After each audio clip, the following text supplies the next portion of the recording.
सुबह सवेरे होकर मैं तैयार चली अपनी प्रीतम के द्वार अपनी प्यारी क्यूटी सी पलटन के साथ। तो आइए आज मैं आपको वाराणसी के सबसे फेमस मंदिरों के दर्शन कराती हूँ। ये है दुर्गा कुंड, जो प्रसिद्ध मंदिर है और पौराणिक भी है। इसी के प्राचीन मंदिरों में से एक है। ऐसा कहा जाता है कि वाराणसी में जब भी कोई संकट आता है तो इस मंदिर की घंटियां पहले ही बजने लगती हैं और संदेश देती हैं। वैसे सुबह सुबह यहाँ का दर्शन करके मन बहुत ही प्रसन्न हो गया था। यहाँ पर मैंने बहुत ही अच्छे से माँ दुर्गा के, माँ काली के दर्शन किए। उसके बाद था चल और मुझे करना था एक्सप्लोर। तो मैंने सोचा जब आई हूँ तो सब एक्सप्लोर कर ही लूँ। और ये क्या, मैं तो यहाँ पर आ गई फाउंटेन को एक्सप्लोर करने। मैंने सुना था कि यहाँ काफी शांति होती है और हाँ, ये अपने नाम के अकॉर्डिंग यहाँ बहुत ही शांति थी और बाहर बहुत ही ज्यादा हरियाली भी था। वैसे ये मानस मंदिर एक और चीज के लिए प्रसिद्ध है, वो है सावन के दिनों में लगने वाला बहुत बड़ा प्रदर्शनी।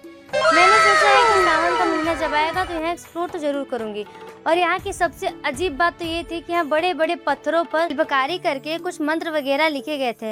एंड टू बी ऑनेस्ट, ये आज तक का मेरा घूमा गया सबसे शांत जगह है। यहाँ असीम शांति है। फिर क्या था, बगल में हो बगीचा और हम न करें उसका पीछा। ऐसा कभी हो सकता है क्या? तो मैं चल दी बाग को देखने। आखिर यहाँ है ही क्या ऐसी खास बात। तो मैंने देखा भाई, बाहर से देखने में मंदिर कितना प्यारा लग रहा है। पूरा व्हाइट मार्बल्स ही मार्बल्स है। ये भी एक शांति का प्रतीक ही है। खैर, बगीचे में देखने में पता चला यहाँ बगीचे और पेड़ पौधे के अलावा भी राम दरबार भी है।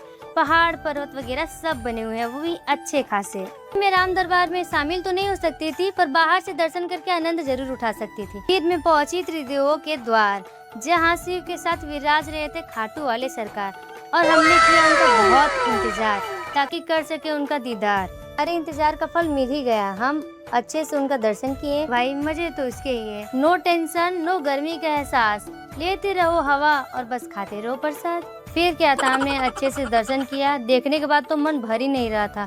मन तो था कि यहीं पर रह जाएं, पर क्या कर सकते हैं, हमें जाना ही पड़ा। ना चाहते हुए भी छोड़कर जाना पड़ा। फिर हम चले गए थे क्योंकि हमें जाना था इस्कॉन के लिए ही आए थे। हमें पता चला कि वाराणसी में भी इस्कॉन है। तो पहले तो मैं बहुत खुश हुई थी कि भाई एटलीस्ट वृंदावन के अलावा भी कहीं इस्कॉन। तो फिर क्या, मैं चली इस्कॉन के द्वार, जहाँ मैं कर रही थी अपने प्रिय प्रीतम का इंतजार कि कब होगा उनका दीदार। लो भाई, हो गया दीदार और मैंने लिया सुख और आनंद अपार। आप भी देखो, है ना प्रिय प्रीतम मनमोहक? सच्ची बोलो यार। अच्छी बात तो ये थी कि हम लोग आए थे पुरुषोत्तम मास में। पता चलता है कि यहाँ आज से स्टार्ट होने वाला है 7 दिन का भागवत। तो मैंने सोचा हम क्यों ना एक बार भागवत सुन ही ले, और आप भी सुनिए और इसका आनंद उठाइए।